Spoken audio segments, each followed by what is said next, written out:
Hi everyone, today we're going to be working on our preparation for calculus notes. So my plan is to go through these problems and do a couple as examples. The remainder we'll look at together in class. So we're given this function here, f of x equals x squared minus 2x plus 5, and we're told to evaluate it using the inputs below. So if we're going to do a problem like f of negative 2, say we use negative 1. We replace all the x's with the input, negative 1.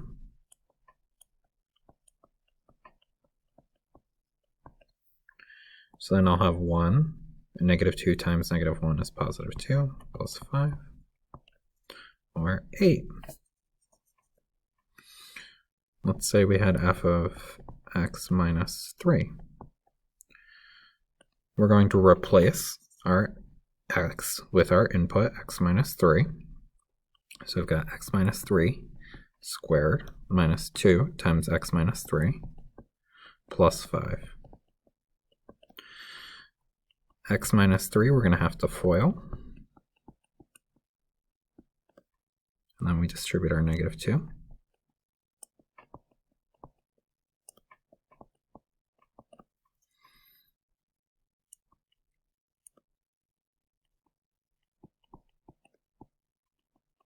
When you FOIL that, you're going to get x squared minus 3x minus 3x minus 9.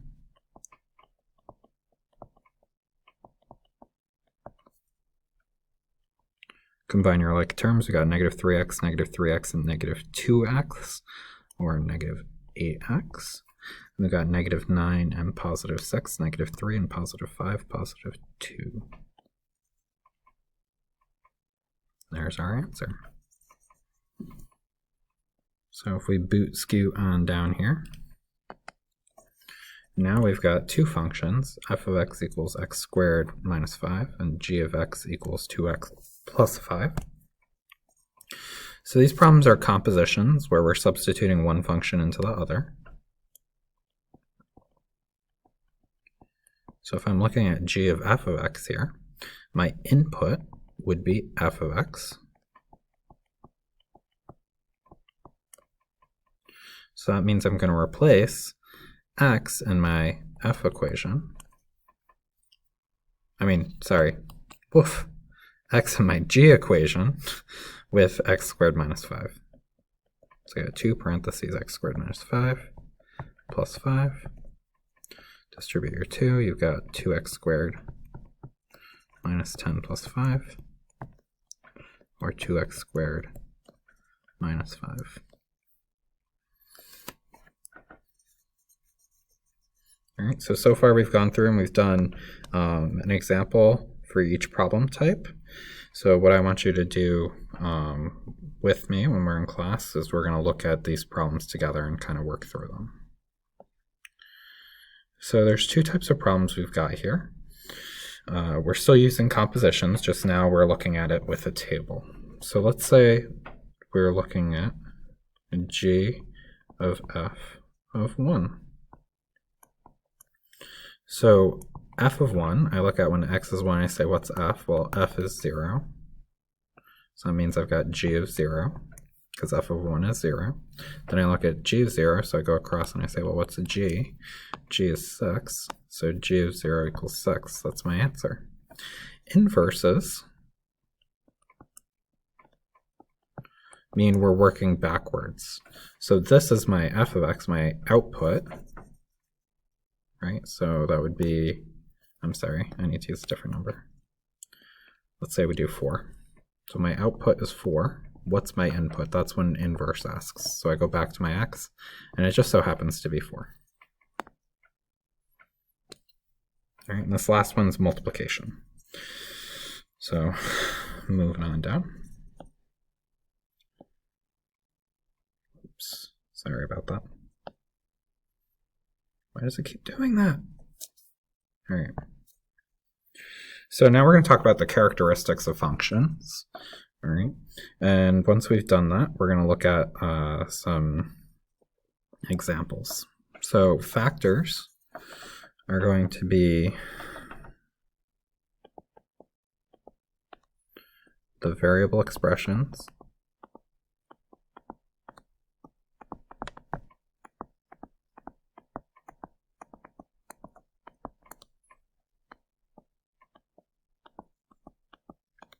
whose product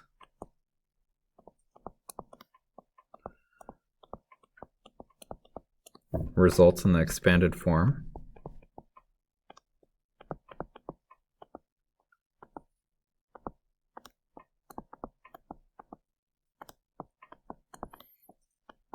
of a polynomial.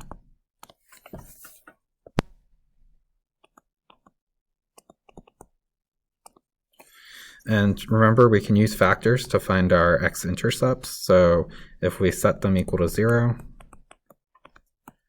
and solve, we get our x-intercepts. And hopefully remember from last year our three names for x-intercepts.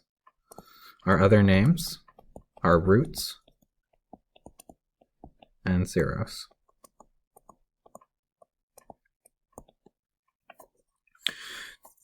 Next up, we've got vertical asymptotes. So these occur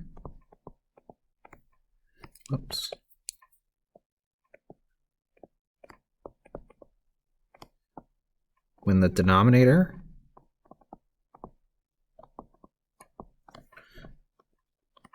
of a function is equal to 0.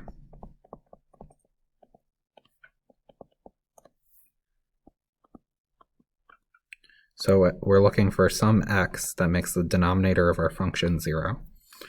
And that gives us an asymptote, which is always going to be of the form x equals a number.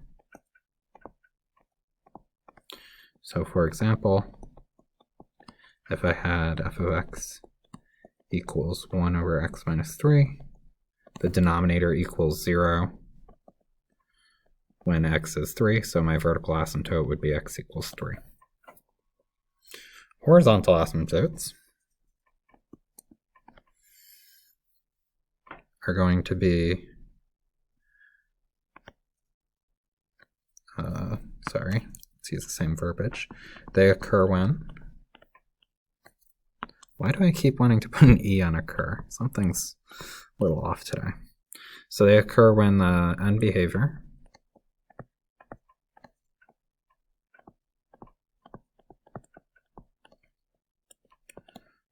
of a function approaches a y value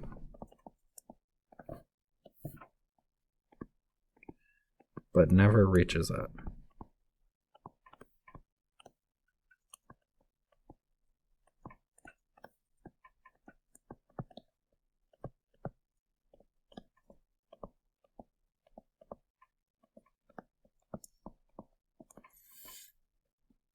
Those are always going to be of the format y equals a number. And lastly, if we're talking about a rational function, it occurs when the highest degree term remember, degree means exponent.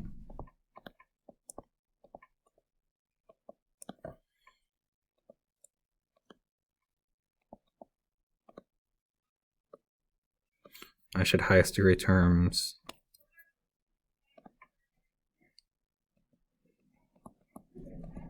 exponents are the same. That gives us a horizontal asymptote that's equal to the ratio of those that term's coefficients.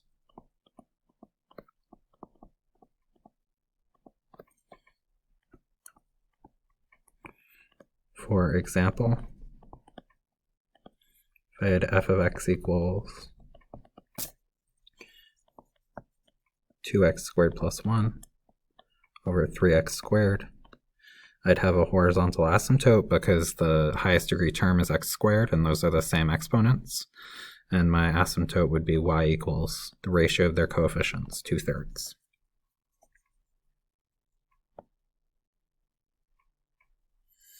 Next, we have x-intercepts and y-intercepts, which I think we're all familiar with. X-intercepts are the points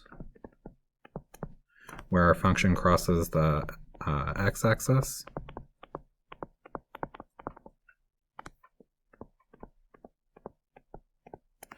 And when we're thinking about that, we also know that our y-coordinate equals 0.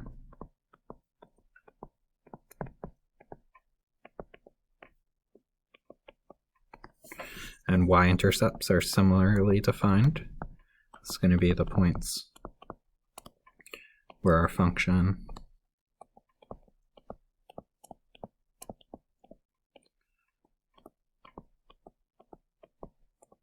crosses the y-axis. And our x-coordinate for those points is 0.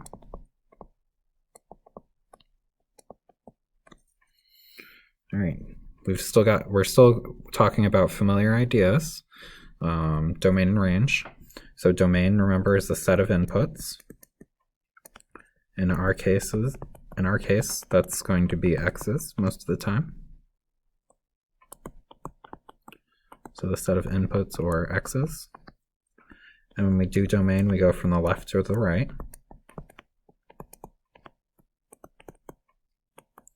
And then remember our notation for both domain and range says we use brackets when it's an included value,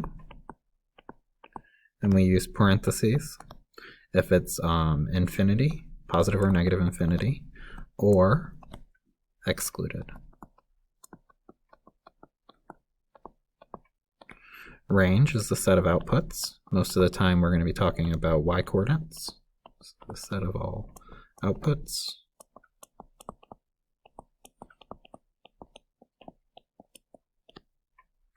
I'm sorry about that. And we're going to go from the lowest to the highest.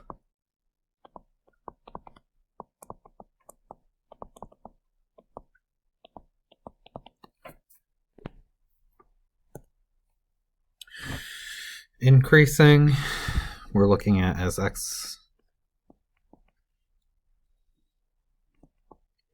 increases. Remember, when we're thinking about a graph, that means we're going to the right. Y increases. And then decreasing as x increases. Y decreases.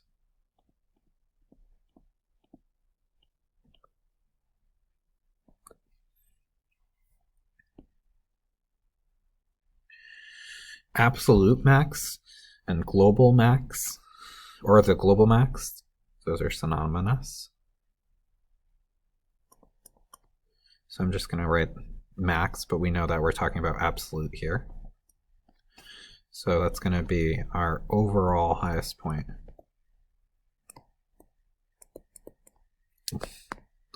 What am I doing? Yikes.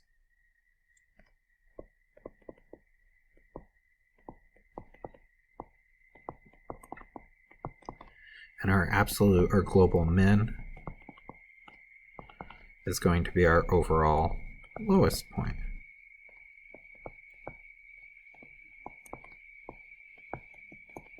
A local max and a local min. Well, a local max is just a point that's higher than those on either side.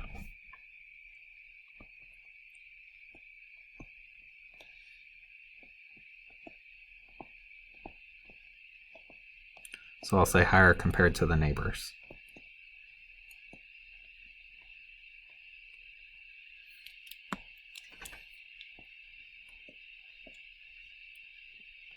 So that would be like, whoops, this point at the top here, it's higher than the neighbors. And the opposite is true for a local min. So a point lower than its neighbors.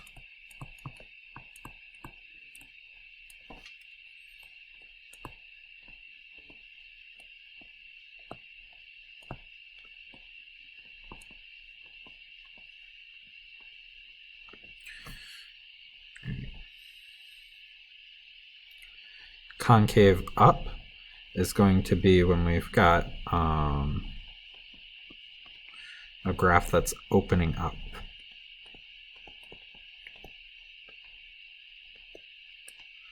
All right, it's going to be like a fishhook or a U shape.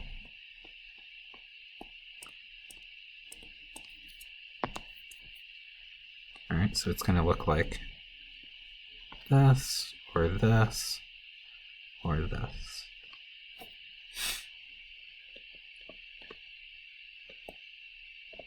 Concave down is the opposite. So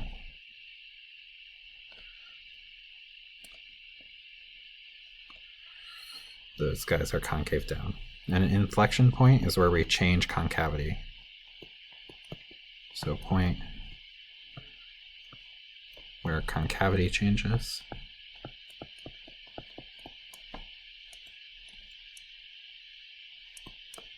All right, so that'll be from up to down or down to up. So for instance, we go from concave down to concave up at that point. So that would be an inflection point.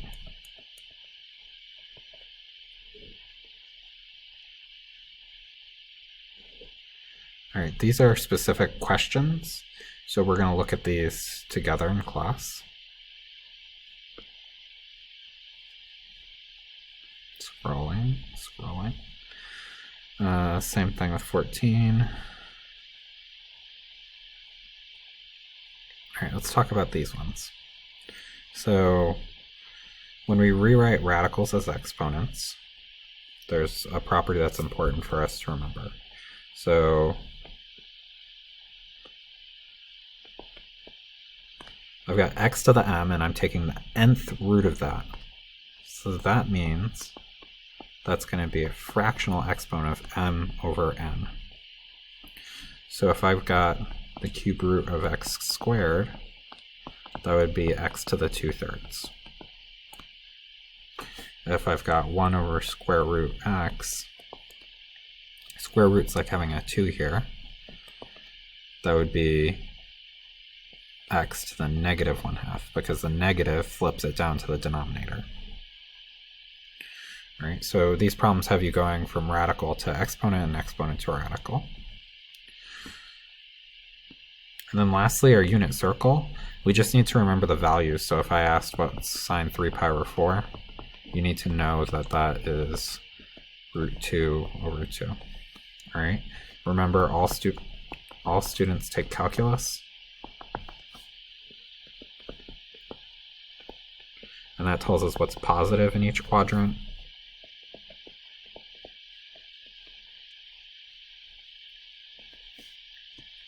So everything's positive in quadrant 1.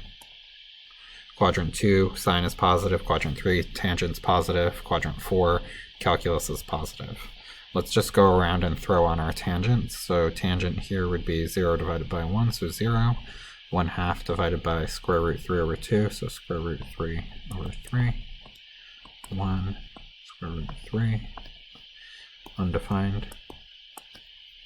And we've got negative root 3, negative 1, negative root 3 over 3, 0,